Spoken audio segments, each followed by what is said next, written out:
దేవుని మహా ఉన్నతమైన ప్రేమ చేత, ఆయన కృపచేత దేవుడు మనలను కాచి కాపాడి భద్రపరుస్తూ ఆయన సన్నిధిలో ఈ రీతిగా మనము ప్రార్థించటానికి, దేవుని వాక్యము చేత బలపడటానికి ప్రభువారు మనకు అనుగ్రహించిన ఈ మంచి సమయాన్ని బట్టి మనం ప్రభుని ఎంతగానో స్తుతించవలసిన వారమై ఉంటున్నాం. మనము గత కొన్ని దినాల నుండి ప్రతి శనివారము సామెతల గ్రంథాన్ని ధ్యానం చేస్తూ ఉన్నాము.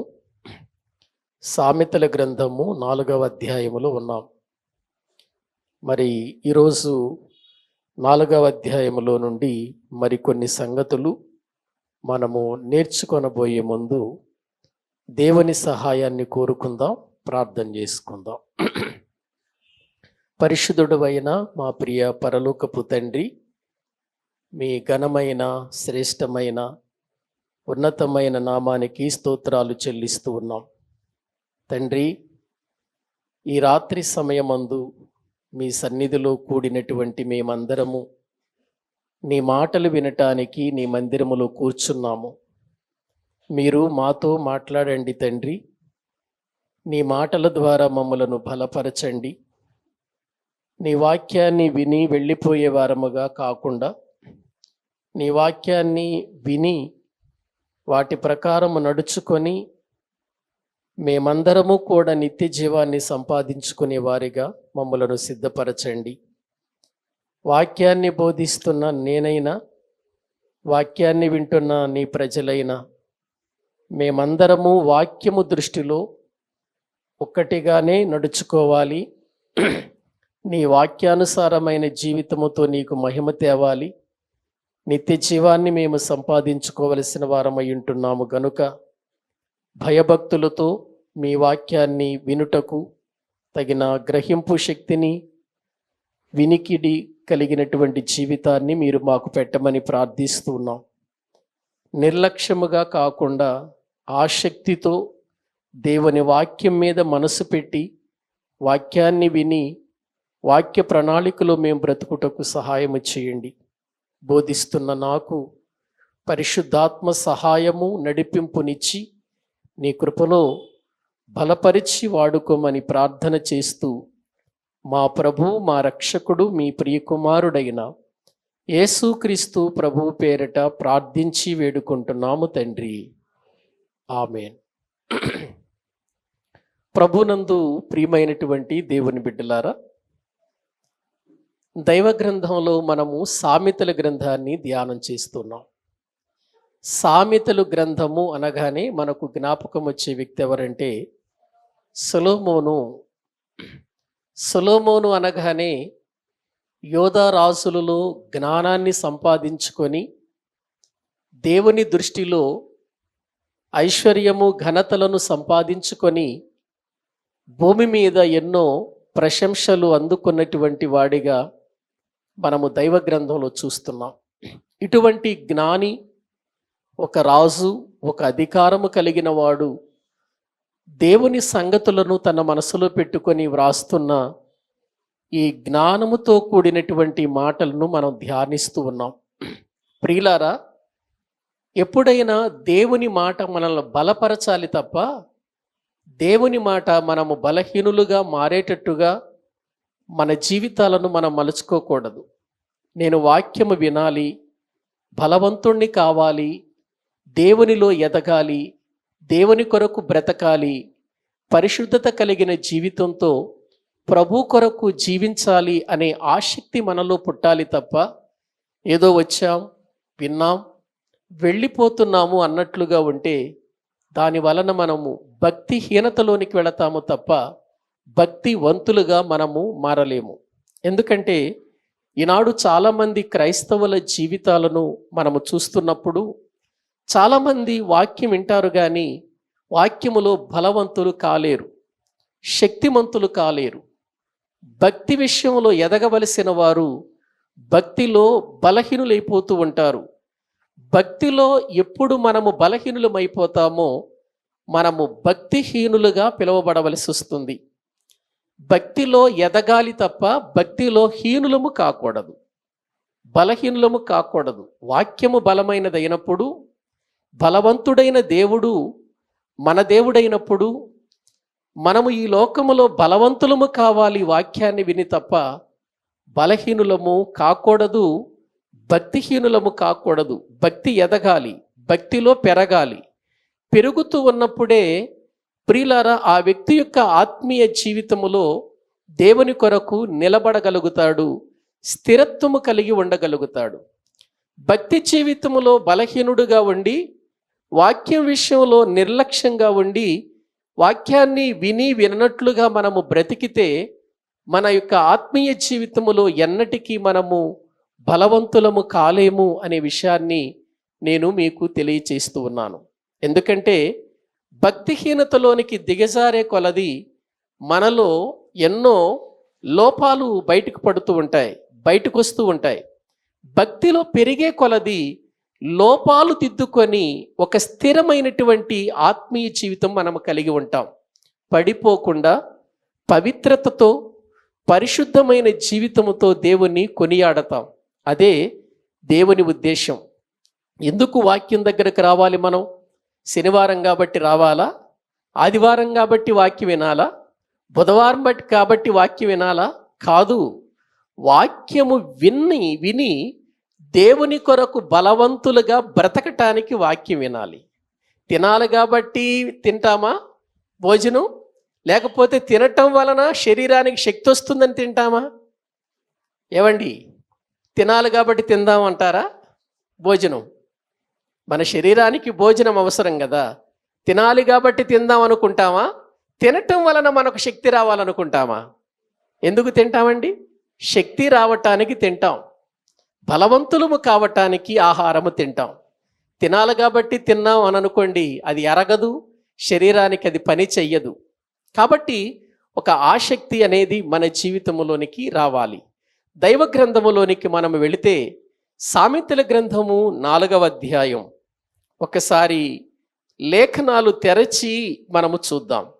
సామెతల గ్రంథము 4వ అధ్యాయము 14వ వచనము నుండి 19వ వచనం వరకు మనము చదువుకుందాం.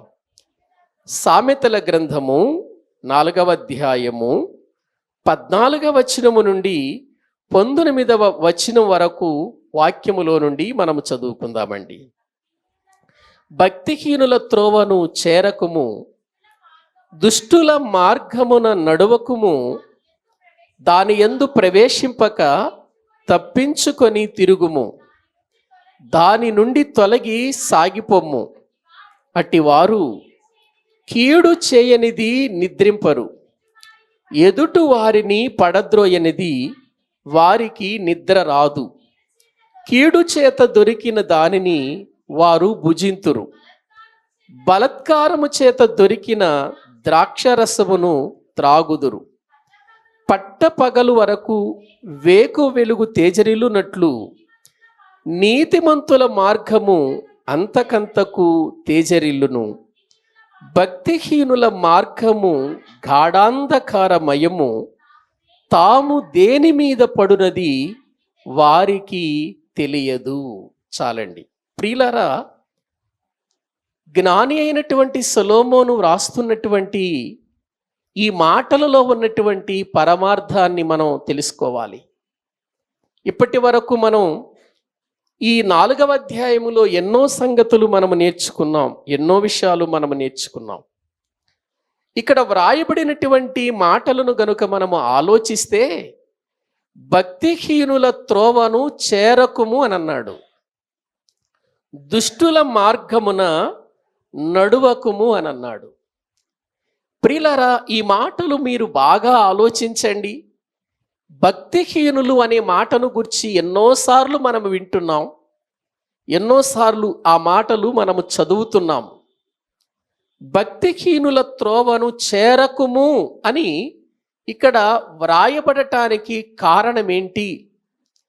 దుష్టుల మార్గమున నడవద్దు అని చెప్పటానికి కారణం ఏంటి అంటే, నడవద్దు, మీరు చేరొద్దు అని అన్నారు అని అంటే అక్కడ ఏదో ఒక ప్రమాదం ఉంది కదా అని అర్థం. అరే నువ్వు వాడితో స్నేహం చెయ్యొద్దురా అని అన్నావంటే అర్థం ఏంటి? మన పిల్లల్ని అరే నువ్వు వాడితో స్నేహం చెయ్యొద్దురా అన్నావంటే అర్థం ఏంటి? ఎందుకు చెయ్యొద్దు అంటున్నావు స్నేహం? అంటే వాడు చెడిపోయాడు గనుక చెడిపోయిన వాడితో మన పిల్లలు కూడా స్నేహం చేస్తే వీరు కూడా చెడిపోతారని ఒక భయం మనలో ఉంటుంది.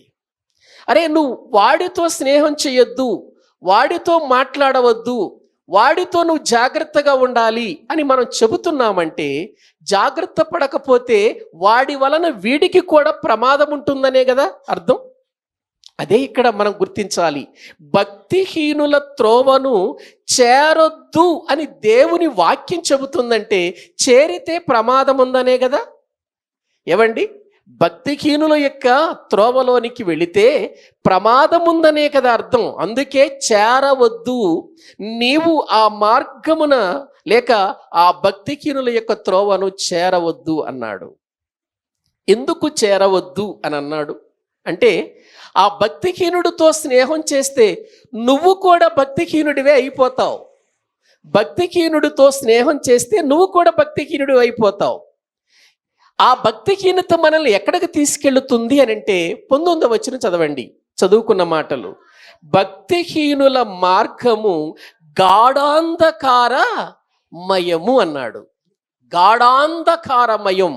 భక్తిహీనుల మార్గము ఏమయం? ప్రియులారా, గాఢాంధకారమయం అంటే ఇక ఆ మయములో పడిపోతాడంతే. ఆ గాఢాంధకారములోనికి వెళ్ళిపోతాడు. గాఢాంధకారం అంటే ఏంటి? కనపడని కటిక చీకటి అని అర్థం. చీకటి అంటే కొద్దిగా చీకటిలో మనం నడవచ్చు, కానీ గాఢాంధకారము అనంటే అది అంధకారం, పైగా అది గాఢాంధకారము అన్నాడంటే ఇక అందులో పడిన వాడు ఎటువైపుకు ప్రయాణం చేయటానికి వాడికి అసలు దారి దొరకదు అని అర్థం. ప్రియులారా, అందుకే మనము గుర్తించాలి, భక్తిహీనుని యొక్క పరిస్థితిని మనము ఎరిగి బ్రతకాలి. భక్తిహీనుడు ఇతనిలో ప్రార్థన లేదు, ఇతనిలో వాక్యము లేదు, ఇతడు మందిరానికి వస్తున్నారు కానీ దేవుని వాక్యానుసారమైన జీవితం ఉండదు. బయట మామూలుగానే ఉంటారు, లోపలికి వచ్చిన తర్వాత భక్తిపరులుగా కనపడతారు.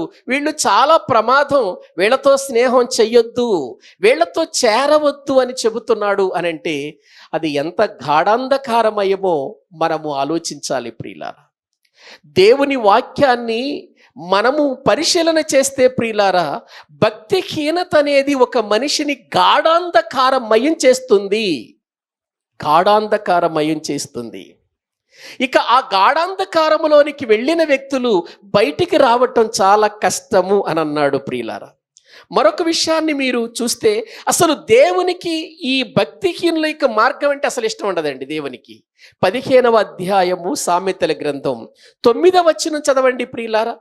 సామెతల గ్రంథము 15వ అధ్యాయము 9వ వచనం. భక్తిహీనుల మార్గము యెహోవాకు ఏంటట? ఎవరి మార్గం? భక్తిహీనుల యొక్క మార్గము ఎవరికి హేయం? ఇప్పుడు దేవునికి హేయం. దేవునికి హేయమైనప్పుడు మనకు హేయం కాదా? భక్తిహీనుల మార్గం దేవునికి హేయం. దేవుడెవరు? మన కన్న తండ్రి. దేవుడు మన కన్న తండ్రి. మన కన్న తండ్రికి ప్రియులారా అది హేయమైనప్పుడు ఆయన పిల్లలుగా మనకు కూడా హేయం కావద్దది? భక్తిహీనుల మార్గం మనము కూడా హేయముగానే భావించాలి. ఎందుకు హేయము అన్నాడు? భక్తిహీనుల మార్గము ఎందుకు హేయమన్నాడు? ఆ యొక్క మార్గములో ఏదో నష్టం ఉంది, అది దేవునికి తెలుసు. కీర్తనల గ్రంథం 1వ కీర్తన 6వ వచనం చదవండి ప్రియులారా. బైబిల్ గ్రంథములో నుండి కీర్తనల గ్రంథం 1వ కీర్తన 6వ వచనాన్ని మనము చదువుకుందాం. నీతిమంతుల మార్గము యెహోవాకు తెలియను, దుష్టుల మార్గము ఎక్కడికి నడిపిస్తుందట? నాశనానికి నడిపిస్తుంది. నాశనానికి ప్రియులారా వెళ్ళాలనేనా మనం భక్తి చేస్తుంది? నాశనానికి వెళ్ళాలనేనా మనము దేవుని మందిరానికి వస్తుంది? మనము నాశనానికి వెళ్ళాలనా భక్తి చేస్తుంది? ఆ నాశనము నుండి ఏం చేయబడాలని? తప్పించబడాలని కదా మనం భక్తి చేస్తుంది. మందిరానికి వచ్చిన, ఒక పాట పాడిన, ఒక ప్రార్థన చేసిన, ఒక భక్తి జీవితములో మనము జీవించిన, ఎందుకు ఇంత ప్రయాసపడుతున్నామంటే మన ఎదుట ఒక నాశనకరమైన గాఢాంధకారం ఉంది. ఆ గాఢాంధకారములో నుండి మనం ఏం చేయబడాలి ప్రియులారా? తప్పించబడాలి అనేది దేవుని యొక్క ఉద్దేశ్యం ప్రియులారా. అందుకే ఈ భక్తిహీనుల త్రోవ, ఈ దుష్టుల మార్గము మనిషి జీవితాన్ని ఏం చేస్తుందో కింద చెప్పాడు కదా, దాని యందు ప్రవేశించి తప్పించుకొని తిరుగుము అన్నాడు, దాని నుండి తొలగిపొమ్ము అన్నారు. అట్టి వారు కీడు చేయనిది నిద్రింపరు అన్నాడు. ఎదుటి వారిని పడద్రోయనిది వారికి నిద్ర రాదు. ఎదుటివాడిని పడదోసే వరకు నిద్రపోరట వాళ్ళు. కీడు జరిగించేంత వరకు కూడా ఎదుటివాడికి నిద్రపోరు. ఎవరు వీళ్ళు? భక్తిహీనులు. ఏమండి, యేసుక్రీస్తు వారు మనకు నేర్పించిన మార్గం ఇదేనా? కీడు నుండి తొలగమన్నాడా? కీడు చేయమన్నాడా?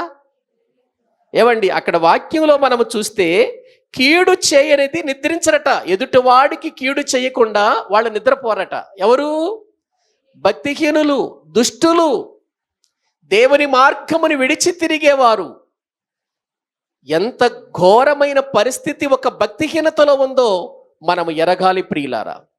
ఒక దుష్టుని యొక్క మార్గము యొక్క స్థితి ఏంటో మనము ఎరగాలి. అటువంటి పరిస్థితిలోనికి వెళ్ళిన వారట కీడు చేయనిది నిద్రించరట, ఎదుటి వారిని పడద్రోయనిది వారికి నిద్ర రాదట, కీడు చేత దొరికిన దానిని వారు భుజిస్తారట, బలత్కారము చేత దొరికిన ద్రాక్షరసమును వాళ్ళు త్రాగుతారట, పట్టపగలు వరకు వేకు వెలుగు 19వ వచనం, భక్తిహీనుల మార్గము గాఢాంధకారమయము, తాము దేని మీద పడున్నది వారికి తెలియదు. వాళ్ళు ఏం చేస్తున్నారో వారికి తెలియదు. ఒక భక్తిహీనుని యొక్క పరిస్థితి ఇలా అయిపోతుందండి. భక్తిలో పెరిగేవాడు కీడు తొలగించుకోవాలి, ఇతరులకు కీడు చేయకూడదు. ఎందుకంటే యేసుక్రీస్తు వారు మనకు నేర్పింది అదే. మేలు చేసి మీరు కీడు అనుభవించండి, కానీ ఎదుటివానికి ఏం చేయొద్దన్నాడు? కీడు చెయ్యొద్దు అన్నాడు. కీడు చేస్తున్నావు అనంటే నీ దృష్టిలో, నీ హృదయములో ప్రియులారా బలహీనత ఉంది. ఏంటది? భక్తిలో బలహీనుడు అయిపోయావు నువ్వు. భక్తిలో భక్తిహీనత మనలో ఏర్పడింది. భక్తిలో పెరిగే కొలది ప్రేమ పెరగాలి, భక్తిలో పెరిగే కొలది పరిశుద్ధత పెరగాలి, భక్తిలో పెరిగే కొలది విశ్వాసం పెరగాలి, భక్తిలో పెరిగే కొలది మేలు చేసే విధానం పెరగాలి, భక్తిలో పెరిగే కొలది ప్రియులారా దైవ చిత్తాన్ని లోకానికి చూపించేవారిగా మారాలి మనం. కానీ అది జరుగుతుందా అండి? అది క్రైస్తవ లోకంలో జరుగుతుందా అంటే లేదండి. క్రైస్తవులే కొట్టుకులాడుతున్నారండి. క్రైస్తవుల మీదే ప్రియులార సహోదరుల మీదే ప్రియులార నిందలు వేసుకుంటున్నారండి. సహోదరుల మీదే ఒకరి మీద ఒకరు కీడు జరిగించుకుంటున్నారండి. సహోదరుల మీదే అనేక రకాలైనటువంటి ప్రియులార చెడ్డ మాటలు చెప్పి వారిని ఎన్నో విధాలుగా నాశనం చేయటానికి ప్రయత్నం చేస్తున్నారండి. ప్రియులారా, దేవుని యొక్క మార్గములో నడిచే మనము భక్తిహీనతకు దూరము కాకపోతే, దుష్టుని మార్గముని విడవకపోతే మనము కూడా గాఢాంధకారమయములోనికి వెళ్ళిపోతాం. మనము కూడా కీడు చేసేవారిగా మారిపోతాం. మనము కూడా ఇతరుల ఎడల ప్రేమ లేని జీవితం మనము కలిగి ఉంటాం. అది క్రీస్తుని యొక్క తత్వం కాదు, క్రీస్తుని విధానము కాదు. మనలో దైవత్వం ఉంది అని ఎప్పుడు మనం గుర్తించాలి. మానవత్వము మాత్రమే కాదు, మానవత్వముతో పాటు దేవుణ్ణి నమ్ముకున్నాము కనుక మనలోనికి ఏ తత్వం వచ్చింది అని అంటే దైవత్వం వచ్చింది. దైవత్వము కీడు చేస్తుందా ఇతరులకు? దైవత్వం ఇతరులను నాశనం చేయాలని కోరుకుంటుందా? దైవత్వం ఇతరులను ప్రియులర పాడు చేయాలని కోరుకుంటుందా? కోరుకోదండి.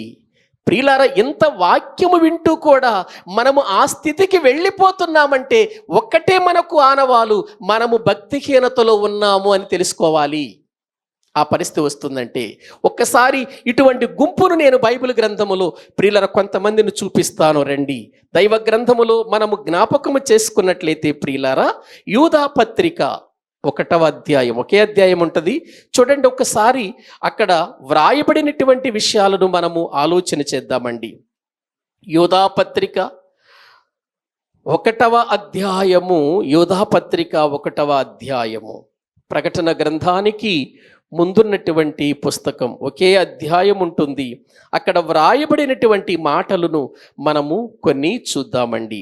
11వ వచనం చదవండి. ముందు 11వ వచనం, అయ్యో వారికి శ్రమ, వారు కయీను నడిచిన మార్గమున నడిచిరి, బహుమానము పొందవలెనని బిలాము నడిచిన తప్పు త్రోవలో ఆతురముగా పరిగెత్తిరి, కోరహు చేసినట్టు తిరస్కారము చేసి నశించిరి. వీరు నిర్భయముగా మీతో సుభోజనము చేయుచు తమ్మును తాము నిర్భయముగా పోషించుకొనుచు మీ ప్రేమ విందులలో దొంగమెట్టులుగా ఉన్నారు. వీరు గాలి చేత ఇటు అటు కొట్టుకొని పోవు నిర్జల మేఘములుగాను, కాయలు రాలి ఫలములు లేక 2 మారులు చచ్చి వేళ్లతో పెళ్ళగింపబడిన చెట్లుగాను, తమ అవమానమును నురుగు వెళ్ళ గ్రక్కు వారై సముద్రము యొక్క ప్రచండమైన అలలుగాను, మార్గము తప్పి తిరుగు చుక్కలుగాను ఉన్నారు. వారి కొరకు గాఢాంధకారము భద్రము చేయబడిందట. ఎవరి కోసం? భక్తిలో హీనత వచ్చిన వారు. వారికి చూపిస్తున్నాడు. ఇదిగో అలా అయిపోయిన కొంతమంది జీవితాలను చూపిస్తున్నాడు అక్కడ. ఏమండి, యూదా పత్రిక అంతా కూడా తీర్పును గుర్చిన పత్రిక అండి. ఇది దేవదూతలు తప్పు చేసినప్పుడు చేసినటువంటి తీర్పును గురించి వ్రాయబడి ఉంటుంది. అలాగే ఇశ్రాయేలీలు దేవుని మాట విననప్పుడు, దేవుని మాటకు విరోధంగా జీవిస్తూ ఉన్నప్పుడు జరిగిన తీర్పును గురించి వ్రాయబడి, అన్ని తీర్పులే ఉంటాయండి. యూదా పత్రిక అంతా తీర్పును గుర్చిన పత్రిక. ఈ తీర్పును గుర్చినటువంటి ఈ పత్రికలో వ్రాయబడిన ఈ మాటలలో పాత నిబంధనలో ఉన్న 3 వ్యక్తులను జ్ఞాపకం చేస్తున్నాడు యూదా గారు. ఎక్కడో ఉన్న వ్యక్తులను తీసుకొచ్చాడు. తీసుకొచ్చి అయ్యో వారికి శ్రమ అన్నాడు. చూడండి, అన్నాడా? 11వ వచనంలో మనం చదువుకున్న భాగములు, అయ్యో వారికి శ్రమ అన్నాడు. అయ్యో అనే పదం ఎప్పుడు వాడతాం చెప్పండి మనం? అయ్యో అనే పదం ఎప్పుడు వాడతాం మనం? జరగరాని సంఘటన జరిగినప్పుడు, ప్రియులారా, జరగరాని కార్యము జరిగినప్పుడు, సడన్గా ఒక వ్యక్తి యొక్క జీవితంలో అనుకోనిటువంటి సంఘటనలు జరిగినప్పుడు అయ్యో అనే ప్రియులారా ఒక మాట వాడతాం. ఇక్కడ అయ్యో వారికి శ్రమ అంటూ వారు ఎవరు నడిచినట్టుగా నడిచారట? కయీను నడిచిన మార్గమున నడిచారట. వారు కొంతమంది ఎలా నడిచారట? కయీను నడిచిన మార్గం. కయీను నడిచిన మార్గం మంచిది కాదా? కయీను నడిచిన మార్గము మంచిది కాదా? కాదనే వాక్యం చెబుతుంది. యోహాను గారు రాసిన మొదటి పత్రికలోనికి రండి. కయీను మార్గం ఎటువంటిదో చూద్దాం. 3వ అధ్యాయము దేవుని వాక్యములో 12వ వచనాన్ని మనము చదువుకుందాం. మనము కయీను వంటి వారమై ఉండరాదు. వాడు ఏ సంబంధి అయిపోయాడు? దుష్టుని సంబంధి అయి తన సహోదరుని చంపెను. వాడతని ఎందుకు చంపెను? తన క్రియలు చెడ్డవియు తన సహోదరుని క్రియలు నీతి గలవై ఉండెను కనుకనే. చూసారా, ఇక్కడ వ్రాయబడిన మాటలను మనము జ్ఞాపకం చేసుకుంటే ప్రేమను గురించి మాట్లాడుతున్నాడు. మొదటి వచనము నుండి, 3వ అధ్యాయం మొదటి వచనము నుండి మనము దేవుని పిల్లలగునట్లు అక్కడ తండ్రి మనకెట్టి ప్రేమను అనుగ్రహించెను చూడుడి అంటూ ఆ ప్రేమను గురించి మాట్లాడుతూ, ఆ ప్రేమ ఎలాగూ ప్రత్యక్షమయ్యిందో, ఆ ప్రేమ పాపి కోసం ఏ విధంగా తన్ను తాను బలియాగమైపోయిందో క్రీస్తు ప్రేమను చూపిస్తూ, ఇదిగో సహోదరులుగా మనము కూడా అటువంటి ప్రేమనే కలిగి ఉండాలి. ఒకరి సహోదరుని మీద మరొక సహోదరి ప్రేమ కలిగి ఉండాలి. ఒక సహోదరుని మీద మరొక సహోదరుడు ప్రేమ కలిగి ఉండాలని చెబుతూ కిందకు వచ్చేసరికి ఎవరిని జ్ఞాపకం చేస్తున్నాడంటే ఒక కయీనును జ్ఞాపకం చేస్తున్నాడు. ఏమని జ్ఞాపకం చేస్తున్నాడు? మనము కయీను వంటి వారమై ఉండరాదు అన్నాడు. ఎవరిలాగా ఉండకూడదట? ఎందుకని ఉండొద్దన్నాడు? కయీను వంటి వారమై ఉండొద్దు అని ఎందుకన్నాడు? ప్రియులారా, తన యొక్క స్థితి మంచిది కాదు. అతడు దుష్టుని సంబంధి. ఎవరి సంబంధి? దుష్టుని సంబంధి. దుష్టుని సంబంధిగా మారిపోయాడు. ఏవండి, కయ్యూను గూర్చి మనము చూస్తే చాలాసార్లు చెప్పుకున్నాం మనము కయ్యూను గూర్చి. కయ్యూను పుట్టినప్పుడు తన తల్లి చెప్పిన అద్భుతమైన మాట ఏంటో తెలుసండి? ఏవండి, అద్భుతమైన మాట ఏంటో తెలుసా? ఒక్కసారి చూడండి మీరు, ఆదికాండము 4వ అధ్యాయము 1వ వచనం. ఆదికాండము 4వ అధ్యాయము 1వ వచనం. ఆదాము తన భార్య అయిన హవ్వను కూడినప్పుడు ఆమె గర్భవతి అయి కయీనును కని, యెహోవా దయ వలన నేనొక మనుష్యుని సంపాదించుకున్నాను అనంది. ఏవండి, హవ్వమ్మ గారు కయ్యూను పుట్టగానే కయ్యూనును చేతిలో పట్టుకొని, మొదటి సంతానం కదా, అంతకుముందు అలా పుట్టిన వారు ఇంకెవ్వరూ లేరు కదా. ఆదాము దేవుని యొక్క స్వరూపములో మట్టితో చేయబడినవాడు. అవ్వ ఆదాము ప్రక్కటెముకలో నుండి తీయబడినటువంటి ఎముకతో చేయబడింది. కానీ ఒక భార్య భర్తల యొక్క కలయిక వలన పుట్టిన మొదటి మనిషి ఎవరు చెప్పండి? కయ్యూనండి. ఆ పుట్టుకను చూచినటువంటి ఆ తల్లి, ఆ హవ్వ, ఆ కుమారుని చూచి, ఆ బంధాన్ని చూసి ఆశ్చర్యపోయింది. ఎందుకు? బాల్యమంటే ఎరుగనిది హవ్వ, బాల్యమంటే తెలియనిది ఆదాముకు. చిన్న వయసులో పిల్లలు ఇలా ఉంటారు అన్న సంగతి వాళ్ళకి తెలుసా అండి? తెలియదు కదా. ఎందుకంటే అంతకుముందు ఇంకెవరు లేరు కదా పుట్టినవారు అలా. కాబట్టి ఇప్పుడు ఆ చిన్న బిడ్డ, ఆ పసికందు తల్లి గర్భములో నుంచి బయటికి రాగానే ఒక్కసారి ఆశ్చర్యపోయారు వాళ్ళు. ఏంటి, దేవుని కార్యం ఇంత గొప్పగా ఉంటుందా? దేవుని కార్యం ఇంత ఉన్నతమైనదా? ఆనాడు దేవుడు చెప్పిన మాట ఇంత ఉన్నతమైనదా? మనము అనవసరంగా ఏదైనా తోటలో ఆయన మాట మీరి బయటికి మనము నెట్టివేయబడ్డాము. కానీ దేవుడు మాత్రం మనల్ని మరిచిపోలేదు, తన వాగ్దానాన్ని మరిచిపోలేదని ఆ తల్లి ప్రియులారా ఆ పుట్టిన బిడ్డను చూసి ఆశ్చర్యంగా చూస్తూ, నిజంగా ఇది దేవుని కార్యం అని ఆ కయ్యూనుని ఎత్తుకొని అతనికి ప్రియులారా అతన్ని బట్టి ప్రభుని స్తుతిస్తూ, యెహోవా దయ వలన నేనొక కుమారుణ్ణి ఏం చేశాను? సంపాదించుకున్నాను. ఇది నా శక్తితో కాదు, ఇది నా భక్తితో కలిగినటువంటి సంతానం కాదు, లేకపోతే డబ్బుతో వచ్చిన సంతానము కాదు, లేకపోతే ఇది మా కార్యము వలన జరిగిన సంతానము కాదు, ఇది యెహోవా దయ వలన కలిగిన సంతానం అని. యెహోవా దయ వలన నేనొక మనుష్యుణ్ణి ఏం చేశాను? సంపాదించుకున్నాను. అంటే కయ్యూను ఎవరి దయ వలన ఈ లోకానికి వచ్చాడు చెప్పండి? దేవుని దయ వలన ఈ లోకానికి వచ్చాడు. యెహోవా దయ వలన ఈ లోకానికి వచ్చాడు. దేవుని వాగ్దానాన్ని బట్టి ఈ లోకానికి వచ్చాడు. దేవుని యొక్క ప్రమాణాన్ని బట్టి ఈ లోకానికి వచ్చాడు. ఈ లోకానికి దేవుని దయ వలన వచ్చిన కయ్యూను, దేవుని కృప వలన పుట్టినటువంటి కయ్యూను, వాగ్దానాన్ని బట్టి పుట్టినటువంటి కయ్యూను, ఆశీర్వాదాన్ని బట్టి పుట్టిన కయ్యూను ఎలా బ్రతకాలి ఈ భూమి మీద అంటే దైవ ప్రణాళికను ఎరిగి బ్రతకాలి. యెహోవా దయ వలన సంపాదించుకున్న పుట్టినటువంటి కయ్యూను ఎవరి సంబంధి మారిపోయాడు? దుష్టుని సంబంధిగా మారిపోయాడు. పుట్టటం ఎవరి సంబంధి? దేవుని సంబంధిగా పుట్టాడు. కానీ జీవితం ఎవరి సంబంధిగా మార్చేసుకున్నాడు? ఆలోచించాడా ఏమైనా?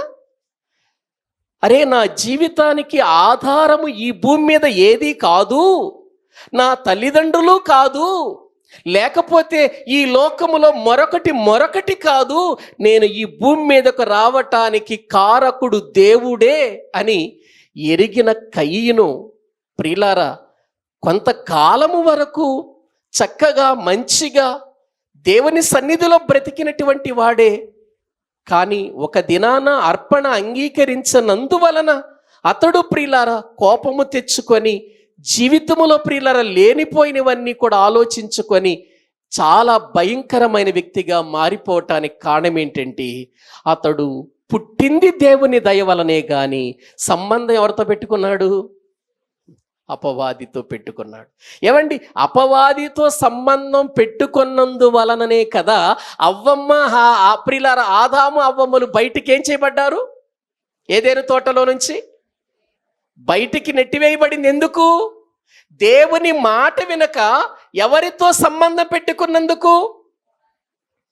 అపవాదితో, సాతానుతో సంబంధం పెట్టుకున్నందుకే కదా. ఆ విషయం వీళ్ళకి చెప్పలేదనుకుంటున్నారు ఆదామవ్వలు? ఖచ్చితంగా చెప్పాలి. దేవుని ప్రణాళిక అది. పుట్టబోయే వారికి ప్రియులారా భూమి మీద ఉన్నటువంటి వారు తెలిసిన సంగతులను పుట్టబోయే వారికి ఏం చేయాలి? తప్పకుండా తెలియచేయాలి. చెప్పారు. ఏదేను తోటలో జరిగిన సంఘటన అంతా చెప్పారు వీళ్ళకి. చెప్పారు కాబట్టే దేవుని చేరుకోవటానికి అర్పణల ద్వారా చేరుకోవచ్చు అనే ఉద్దేశం వాళ్ళల్లో కలిగింది. అంతకుముందు ఎవరు అర్పించారు? బలులు ఏమన్నా అర్పించారు? ఎవరన్నా అర్పణ తీసుకెళ్లారా? కయ్యూను హేబేలుకు ముందు ఎవరన్నా? ఏమండి, ఆదాము అవ్వలు ఏనాడైనా అర్పణ తీసుకెళ్లారా దేవునికి? తీసుకెళ్ళలేదు కదా. మరి అర్పణ వలన దేవుని కలుసుకోవచ్చు అన్న సంగతి వీళ్ళకి ఎట్లా తెలిసింది? ఆదాము అవ్వలు చెప్పిన మాటలు, పుట్టిన బిడ్డలకు ఏదేను తోటలో జరిగిన సంభవాలు, ఎన్నో సంవత్సరాలు జరిగిన సంభవాలు వాళ్ళకి చెప్పారు. అందుకే దేవుని దగ్గర నీతిమంతుడుగా బ్రతకాలి, దేవుని దగ్గర యథార్థంగా బ్రతకాలి, దేవునిని అర్పణల ద్వారా కలుసుకోవచ్చు అనే ఉద్దేశం కలిగిన వాడై ఒక నీతిమంతుడుగా బయలుదేరాడు. ప్రియులారా, హేబేలు ఒక దుష్టుని సంబంధిగా వెళదాం దేవుని దగ్గరకు, మళ్ళీ ఆయన ఏమని అనుకుంటాడేమో అన్నట్టుగా ఈయన బయలుదేరాడు. ప్రియులారా, ఒక దుష్టుని సంబంధిగా బయలుదేరాడు. ఇద్దరూ దేవుని యొద్దకు వెళ్ళారు అని అంటే దేవుడు ఉన్నాడని వారు నమ్మారా? నమ్మలేదా? ఏమండి, దేవుణ్ణి బలి ద్వారా ఈ యొక్క అర్పణ ద్వారా కలుసుకోవచ్చని నమ్మారా? నమ్మలేదా? నమ్మారు. కానీ వాళ్ళు వెళ్ళే విధానంలో, వాళ్ళ హృదయాలలో ఉన్న ఆలోచనలలో మాత్రం మార్పు ఉంది. అందుకే దేవుడు కయీనును అతని యొక్క అర్పణను అంగీకరించెను. ప్రియులారా, హేబేలును అతని అర్పణను అంగీకరించెను. కయీనును అతని అర్పణను ఏం చేయలేదు? అంగీకరించలేదు. ఎందుకు అంగీకరించలేదు? కయీను ఎవరి సంబంధిగా వెళ్ళాడు చెప్పండి? దుష్టుని సంబంధి. దుష్టుని కార్యాలు, దుష్టుని క్రియలు అతనిలో ఉన్నాయి. ప్రియులారా, నేను ఒక విషయం చెప్పనా? కయ్యూను అర్పణ అంగీకరించక ముందు దుష్టుని సంబంధి కానీ దేవుడు అంగీకరించని తర్వాత దుష్టుని సంబంధి కాదు. తర్వాత మారాడు అనుకోకండి. అసలు అతడు అర్పణ తీసుకెళ్లేటప్పుడు అతని హృదయం సరిగా లేదు. అర్పణ తీసుకెళ్లేటప్పుడే లేదు సరిగా అతని హృదయం. ప్రియ దేవుని పిల్లలారా, దేవుని సన్నిధికి వస్తున్న మన హృదయాలు దేవునికి ఇష్టమైనవిగా ఉన్నాయా? దేవుడు కోరుకున్నట్టుగా ఉందా? వెళుతున్నానులే, కాసేపు ప్రార్థన చేసి వస్తున్నానులే అనుకుంటున్నామేమో మనం. కానీ మన హృదయము దేవునికి సరైన విధానములో లేకపోతే నీవిక్కడ ఏడ్చి గంట సేపు ప్రార్థన చేసినా అది దేవునికి అంగీకారము కానే కాదు.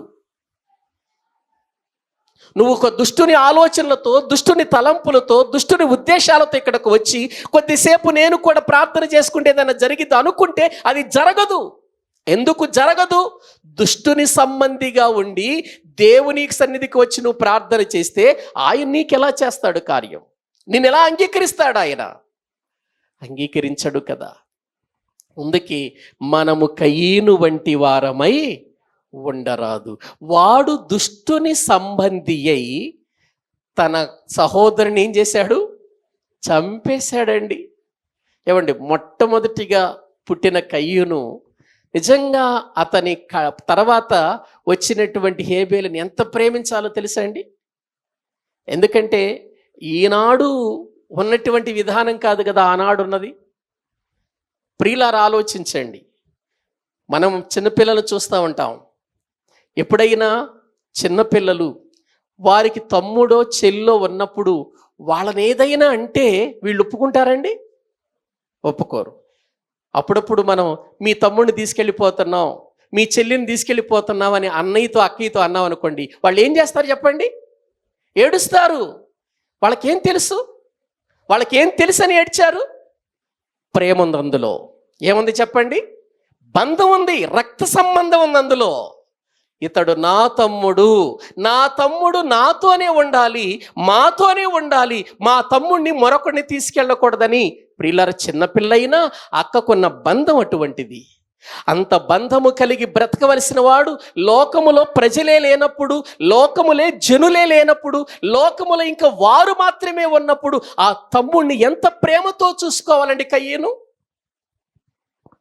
ఆ తమ్ముడిని చూసుకుని ఎంత ఆనందించాలి? మా తమ్ముడు అని ఎంత ఆనందించాలి.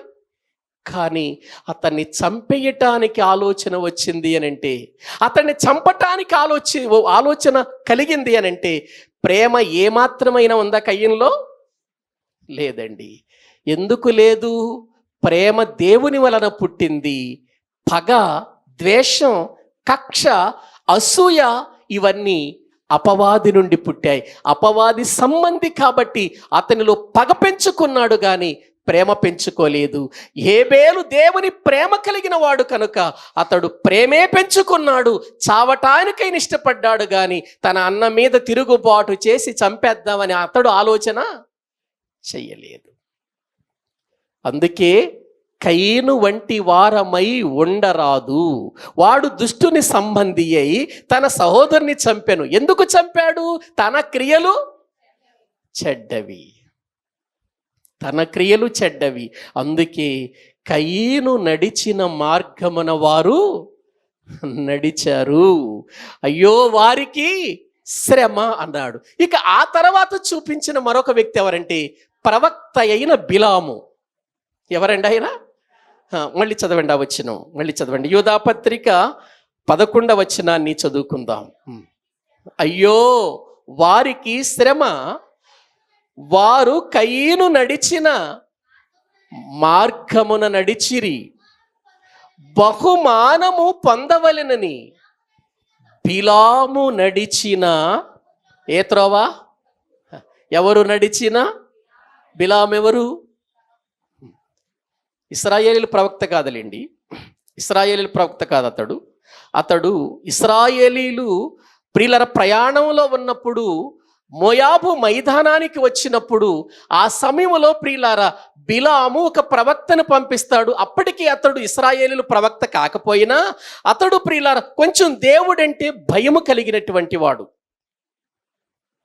దేవుడంటే అమ్మో ఇశ్రాయేలీల దేవుడంటే సామాన్యుడు కాదండి అనే భయం కొంత ఉంది ఆయనలో. ప్రియులారా, అయితే ఇశ్రాయేలీలను శపించమని బాలాకు కోరుకున్నప్పుడు తన నోటిని తెరుస్తూ ఉన్నప్పుడు తన నోటి నిండా దీవెన పెడుతుంది ఎవరు? దేవుడే కదా, దేవుడే కదా. ఆలోచించండి. ప్రవక్త. అతని గురించి పేతురు గారు రాస్తూ ఏమంటాడు ఒకసారి రండి చూద్దాం. బైబిల్ గ్రంథములో ప్రియులారా మనము చూడగలిగితే పేతురు గారు రాసిన 2వ పత్రిక 2వ అధ్యాయము 15వ వచనం. పేతురు గారు రాసిన 2వ పత్రిక 2వ అధ్యాయము 15వ వచనం. తిన్నని మార్గమును విడిచి బెయేరు కుమారుడైన బిలాము పోయిన మార్గమును బట్టి త్రోవ తప్పిపోయిరి. ఆ బిలాము దుర్నీతి వలన కలుగు బహుమానమును ప్రేమించెను. అయితే తాను చేసిన అతిక్రమము నిమిత్తము అతడు గద్దింపబడెను. ఎట్లనగా నోరు లేని గార్ధపము మానవ స్వరముతో మాట్లాడి ఆ ప్రవక్త యొక్క వెర్రితనము, ఏ తనం? వెర్రోడైపోయాడు బహుమానం కోసం. దేవుణ్ణి ప్రేమించవలసిన వాడు, దేవుడంటే గొప్పవాడన్న సంగతి తెలిసి కూడా దుర్నీతి వలన కలిగే బహుమానము కొరకు అతడు బహుమానాన్ని ప్రేమించాడు కానీ దీని వెనక దేవుడున్నాడు చూస్తున్నాడు అని ప్రియులారా ఈ దుర్నీతి నేను చేస్తే నష్టం వస్తుందన్న సంగతి అతనికి అర్థము కాలేదు. క్రైస్తవులారా ఆలోచించండి. దేవునికి విరోధమైన ఏ తప్పు చేసినా, ఏ పొరపాటులోనికి మనం వెళ్ళినా మనకొకటి జ్ఞాపకం రావాలి, నా పైన దేవుడున్నాడు, సమస్తాన్ని చూస్తున్నాడు, ఆయన నుండి నేను ఉగ్రత పొందుతానని భయం ప్రతి ఒక్కరికి రావాలండి. నేనేం చేసినా పర్వాలేదులే అని చెప్పేసి మనము ప్రియులారా ఎవరు చూడటం లేదు అనుకుంటే అది నీ భ్రమ, అది నీ పొరపాటు. మనుషులు చూడకపోవచ్చు, దేవుడు చూడకుండా ఎందుకుంటాడు? బహుమానమును ప్రేమించాడు. వాళ్ళని దేంతో పోలుస్తున్నాడు? 17వ వచనం చదవండి. వీరు నీళ్లు లేని బావులు, పెనుగాలికి కొట్టుకొని పోవు మేఘములనై ఉన్నారు, వీరి కొరకు గాఢాంధకారము భద్రము. ఏ బావులట వీళ్ళు? నీళ్లు లేని బావులు. ఎందుకు ప్రయోజనం చెప్పండి? నీళ్లు లేని బావులు. నీళ్లున్న బావి మనుషులకు ప్రయోజనమా? నీళ్లు లేని బావి ప్రయోజనమా? నీళ్లున్న బావి ప్రయోజనం ప్రజలకు. దాహం తీరుస్తుంది, దాహం తీరుస్తుంది. బావిని చూచి నీళ్లున్నాయని దగ్గరికి వెళ్ళాం, బావిలో నీళ్లు లేవు, ఏం చేస్తామండి? చూడటానికి బావి ఇంత బాగుంది, లోపల ఒక్క చొక్క నీళ్లు లేవని దాన్ని తిట్టుకుంటూ వెళ్ళిపోతాం. అది ఆకారానికి బావే కానీ దానిలో ఏమి లేవు, నీళ్లు లేవు, పాడుబడిపోయింది. అది ఓట లేదు ఆ బావిలో. ప్రియులారా, క్రైస్తవుల జీవితాలలో కూడా చాలామంది ఇలాగే ఉన్నారండి. నీళ్లు లేని బావులుగా ఉన్నారండి. కనబడటానికి విశ్వాసే, కనబడటానికి సంఘ పెద్దే, కనబడటానికి పాస్టర్ గారే, కానీ ఏమి లేవు లోపల. వాక్యానుసారమైన జీవితం లేదు, ఓట లేదు, జీవపు ఊట లేదు, జీవ జలములు లేవు. ఎందుకు? పేరుకా కాదండి. జీవితానికి మన బ్రతుకులు అనేకుల దాహాన్ని తీర్చే నీళ్లు కలిగిన బావులుగా మారాలండి మనం. అది దేవుడు చెబుతున్నటువంటి విషయం అండి. వీరు నీళ్లు లేని బావులను పెనుగాలికి కొట్టుకొని పోవు. కురవని మేఘాలు ఎందుకండి? కురిసే మేఘాలు ప్రయోజనం కానీ భూమికి, కురవని మేఘాలు ఎందుకు? ఏవండి, రైతు ఎదురు చూస్తున్నాడు, వర్షం కొరకు ఎదురు చూస్తున్నాడు. అబ్బో, ఒక్కసారి ఎదురు చూస్తూ ఉండగా మేఘాలు కమ్మేయగానే రైతు ఎంత ఆనందపడిపోతాడండి. అమ్మయ్యా, నేను ఎప్పుడు విత్తనాలు వెయ్యాలా, ఎప్పుడు దుక్కు దున్నాలా అని నేను ఆలోచించాను, ఎప్పుడు వర్షం పడుతుందని ఆలోచన చేశాను, ఇదిగో చక్కగా మేఘాలు వచ్చాయి అని ఆనందపడుతున్నాడు. గాలి వచ్చింది, మేఘాలు కొట్టుకుపోయినాయి, ఒక్క చొక్క బొట్టు పడాల భూమి మీద. ఏం చేస్తాడు రైతు? ఆనందపడతాడా? అరే రే రే, ఎంత పని జరిగిపోయిందిరా, ఒక్క దుక్కి వర్షం అయినా పడుతుందేమో అనుకున్నాను, కానీ మేఘాలు వచ్చినట్టే వచ్చాయి, వెళ్ళిపోయాయి. ఆ మేఘాల వల్ల ప్రయోజనం ఉంది చెప్పండి? కొంతమంది జీవితాల్లో అట్లాగే కనబడతారు, మేఘాల్లాగా, నిండు మేఘాల్లాగా కనబడతారు. ఏమండి, మందిరంలో నిండు మేఘాల్లాగా కనబడతారు. అమ్మో, ఎంత భక్తో, ఎంత ప్రార్థనో, ఎంత ఆత్మీయతో, ఎంత జీవితం. బయటికి వెళ్ళగానే అంతా తుస్సు అయిపోద్ది. ఏముండదు అక్కడ, భక్తి ఉండదు అక్కడ. మాటల్లో, క్రియల్లో తేలిపోయింది. మాటల్లో కొట్టుకుపోయారు, క్రియల్లో కొట్టుకుపోయారు, ఆలోచనలో కొట్టుకుపోయారు.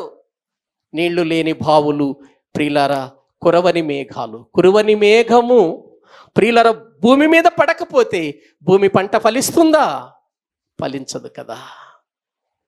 ఆలోచించండి. అటువంటి వాడేనట ఈ బిలాము. ఈ బిలామును గురించి చాలా విషయాలు ఉన్నాయి, కానీ నేను అంతకుముందు చెప్పాను కదా బిలాము ప్రవక్తను గురించి. మరొక మాట కూడా నేను ప్రియులారా మీకు చదివిస్తాను. చూడండి వాక్యములో, ప్రకటన గ్రంథం 2వ అధ్యాయము, ప్రకటన గ్రంథము 2వ అధ్యాయము 14వ వచనం చదవండి. 14వ వచనం. అయినను నేను నీ మీద కొన్ని తప్పిదములు మోపవలసి ఉన్నది, అవేమనగా విగ్రహములకు బలి ఇచ్చిన వాటిని తినునట్లును, జారత్వము చేయునట్లును, ఇశ్రాయేలీలకు ఒడ్డుమని బాలాకునకు నేర్పిన బిలాము బోధను అనుసరించువారు నీలో. పెర్గెము సంఘమును గురించి మాట్లాడుతున్న మాటలు. ఏవండి, పెర్గెములో ఉన్న సంఘాన్ని గురించి మాట్లాడుతున్న మాటలు ఇవి. పెర్గెము సంఘంలోనట ఏముందట? అక్కడ వాక్యంలో మనము చూస్తున్నాం, విగ్రహములకు బలి ఇచ్చిన వాటిని తినుట, జారత్వము చేయునట్లు, ఇశ్రాయేలీలకు ఒడ్డుమని బాలాకునకు నేర్పిన బిలాము బోధ. ఏంటి, బిలాము బోధ కూడా ఉందా? బైబిల్లోనండి చాలా రకాల బోధలు ఉన్నాయి. నికోలాయితుల బోధలు ఉన్నాయి, బిలాము బోధ ఉంది, అబద్ధ బోధ ఉంది.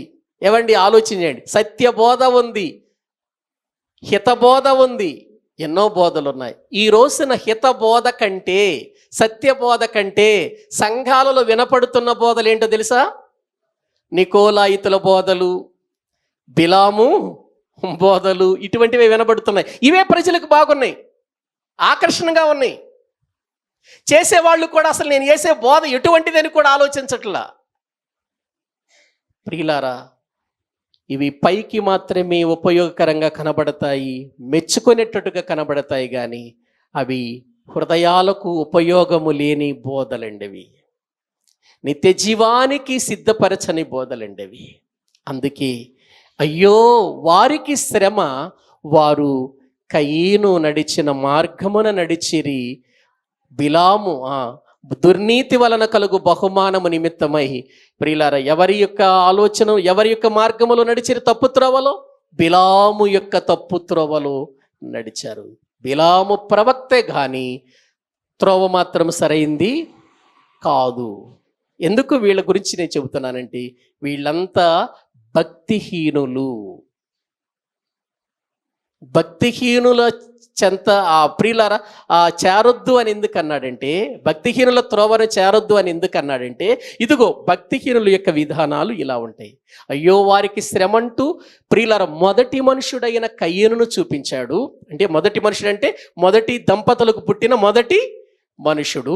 రెండవదిగా ఇశ్రాయేలీయుల యొక్క ప్రియులారా మోయాబు మైదానములో ఉన్నప్పుడు బాలాకు పిలిచిన ఒక ప్రవక్తను చూపించాడు, బిలామును.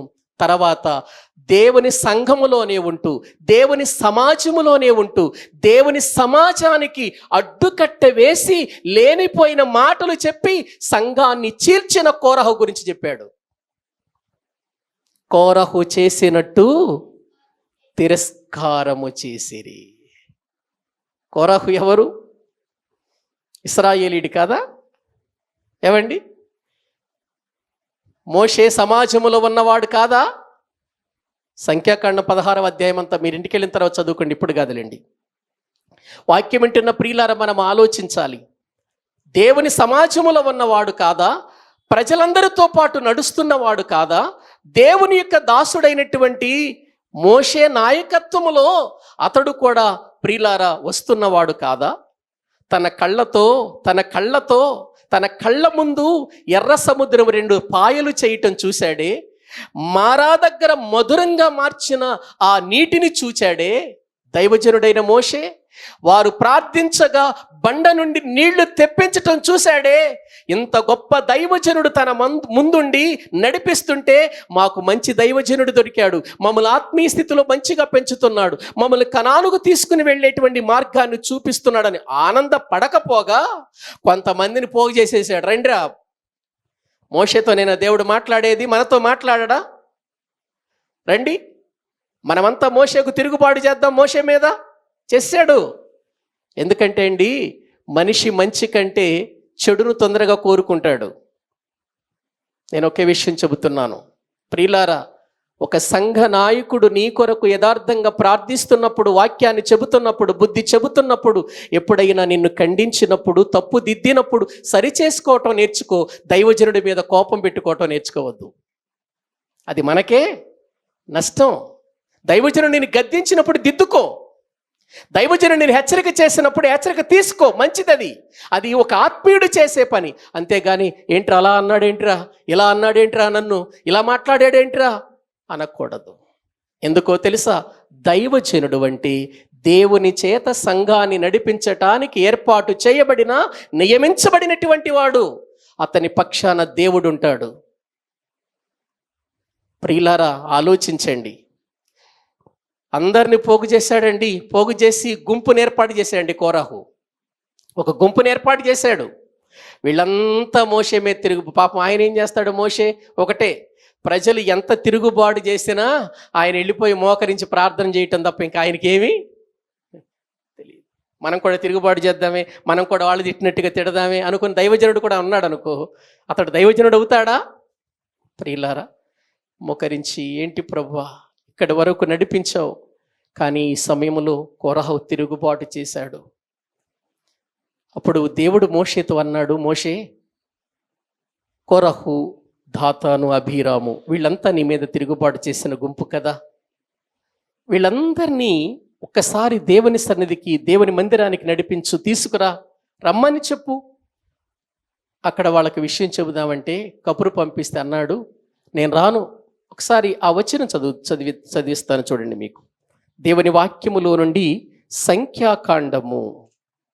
ప్రియులారా, దేవుని వాక్యములో నుండి మనము చూడగలిగితే అక్కడ వ్రాయబడిన మాటలను మనము ఆలోచన చేద్దామండి. సంఖ్యాకాండము. ప్రియులారా, 20వ అధ్యాయము చూడండి. 20వ అధ్యాయము దేవుని వాక్య భాగములో నుండి మనము చూచినట్లయితే అక్కడ వ్రాయబడినటువంటి ఒక అద్భుతమైనటువంటి మాట మనం చూడొచ్చండి.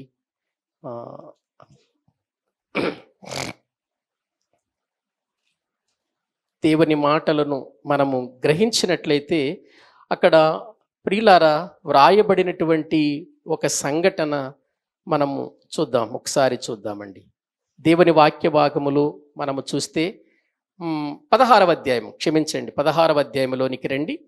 16వ అధ్యాయము తిరుగుబాటు చేసిన వారిని గూర్చి అక్కడ వ్రాయబడింది. ఎంతమంది కోరహు పక్షంగా చేరారంటే 16వ అధ్యాయం మొదటి వచనం చదవండి. మొదటి వచనం.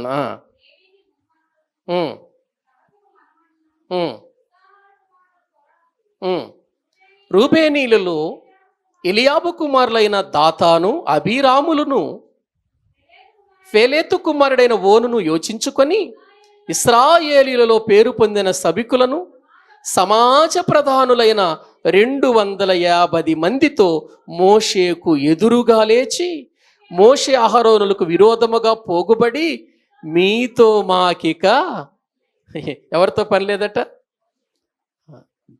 దేవుని దాసులతో పని లేదంట. ఇంకా వీళ్ళకి ఎంతమందిని పోగు చేశాడు? 250 మందిని పోగు చేశారు. ఎవరండి వీళ్ళంతా?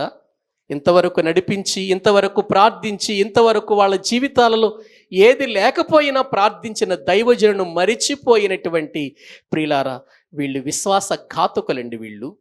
అప్పుడు మోషే ప్రభు దగ్గరికి వెళ్ళినప్పుడు ఎవరు పరిశుద్ధులో ఎవరు అపవిత్రులో తేల్చుకోవటానికి మందిరానికి రండి, దేవుని సన్నిధికి రానివ్వండి అని చెబితే, ప్రియులారా అక్కడ 4వ వచనం చదవండి, మనకు అర్థమవుతుంది. ఎప్పుడైతే తిరుగుబాటు చేశారో వాళ్ళు మాట్లాడిన మాటలు విన్నటువంటి మోషే ఎక్కడికి వెళ్ళిపోయాడు? ప్రభు దగ్గరికి వెళ్ళిపోయి సాగిలపడ్డాడు. అతడు కోరహుతోనూ వాని సమాజముతోని ఇట్లనెను, తనవాడు ఎవడు, పరిశుద్ధుడు ఎవడు, రేపు యెహోవాకు తెలియచేసి వానిని తన సన్నిధికి రానిచ్చును. ఆయన తాను ఏర్పరచుకొనిన వానిని తన యొద్దకు చేర్చుకొనును. ఇలాగు చేయుడి. కోరాహును అతని సమస్త సమూహమునైన మీరును ధూపార్తులను తీసుకొని వాటిలో అగ్ని ఉంచి రేపు యెహోవా సన్నిధిని వాటి మీద ధూపద్రవ్యము వేయుడి. అప్పుడు యెహోవా ఏ మనుషుణ్ణి ఏర్పరచుకొనునో వాడే పరిశుద్ధుడు. లేవీ కుమారులారా, మీతో నాకిక పని లేదు. మరియు మోషే కోరహుతో ఇట్లనెను, లేవీ కుమారులారా వినుడి, తన మందిర సేవ చేయుటకు యెహోవా మిమ్మును తన యొద్దకు చేర్చుకొనుటయు, మీరు సమాజం ఎదుట నిలిచి వారు చేయవలసిన సేవ చేయనట్లు ఇశ్రాయేలీల దేవుడు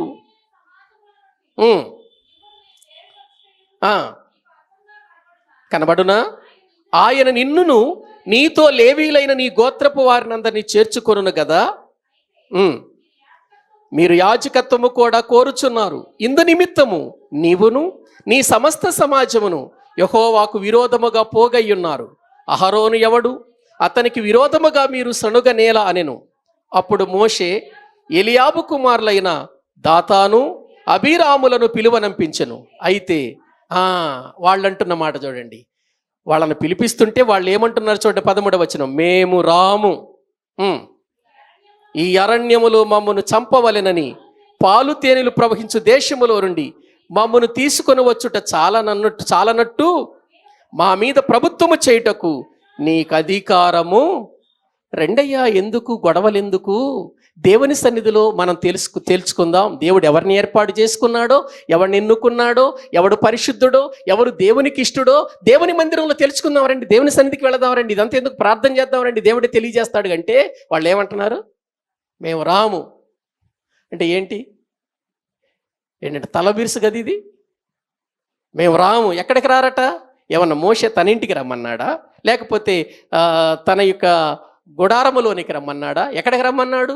దేవుని మందిరంలోనికి రండి. గొడవలు ఎందుకు మనకు? ఈ యొక్క విరోధంగా పోగవటం ఎందుకు? దేవుని సన్నిధిలో తేల్చుకుందాం రండి అని అంటే మేము రాము అని అంటున్నారు. రాకపోతే ఉంచేసే అని దేవుడు ఏం చేశాడంటే, మోషే ఎవరైతే నీ మీద తిరుగుబాటు చేశారో వాళ్ళకు దూరంగా వెళ్ళిపోండి మీరు.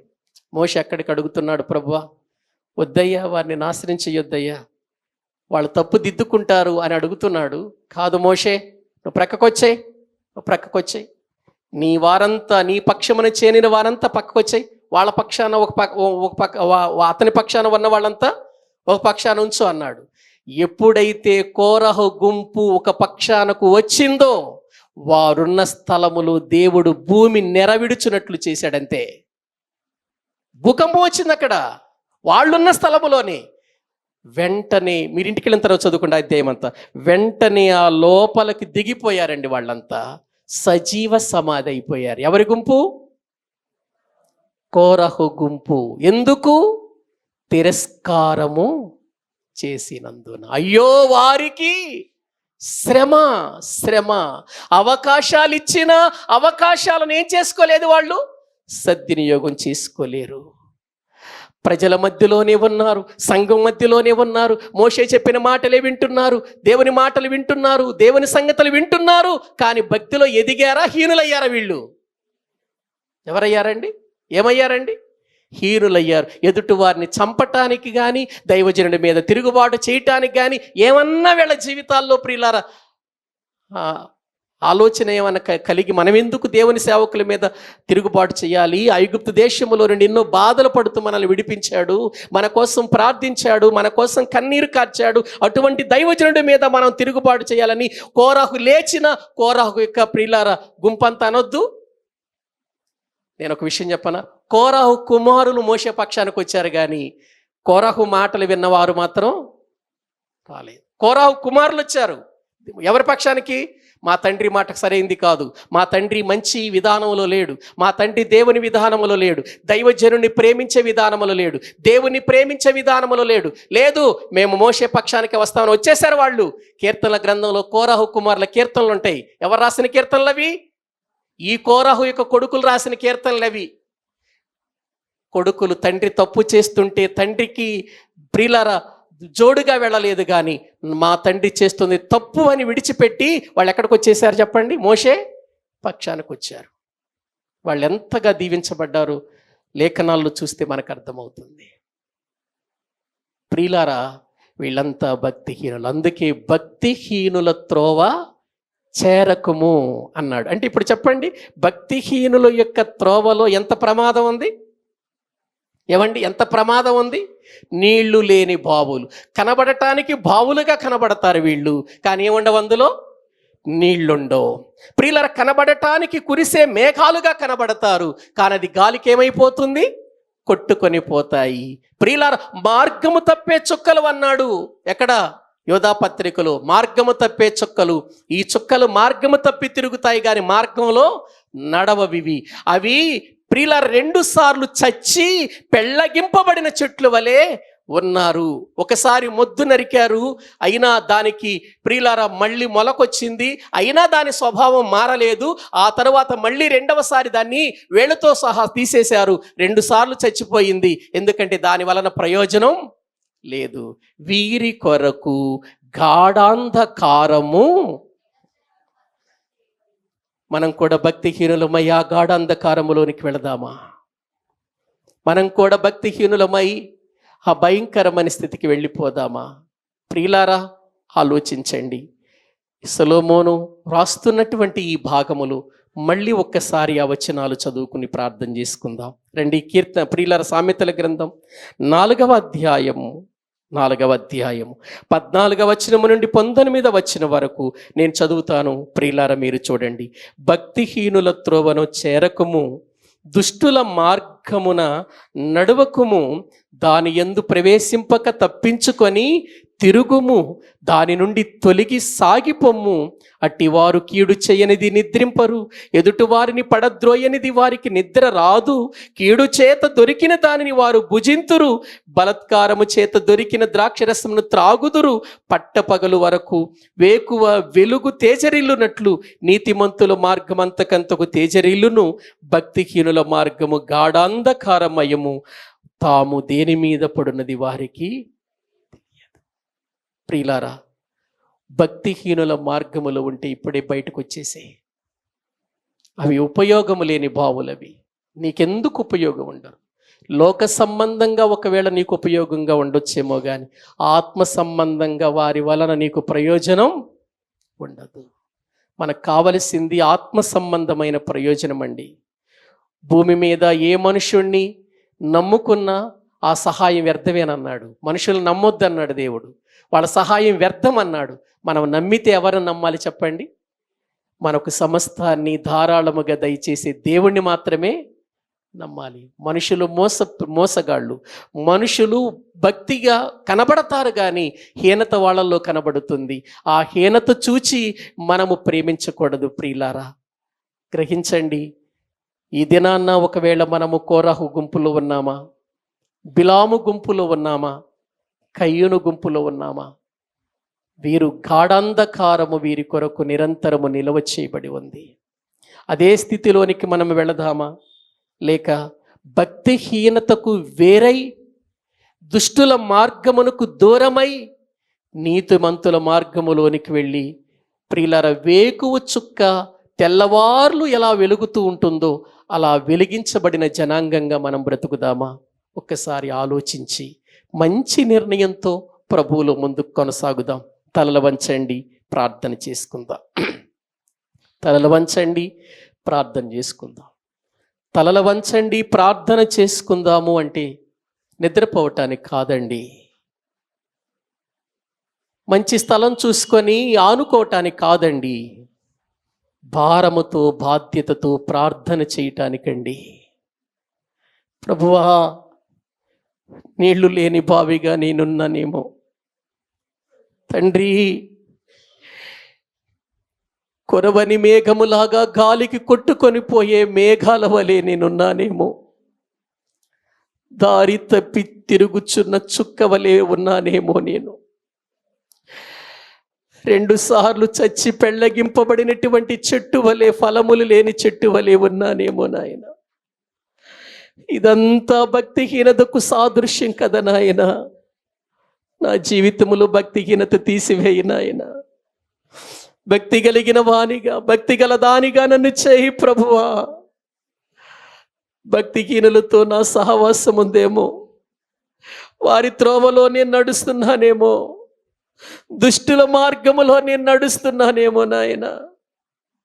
అది కీడు చేసేది, కీడు చేయనిది నిద్రపోదు అని వాక్యం చెబుతుంది నాయన.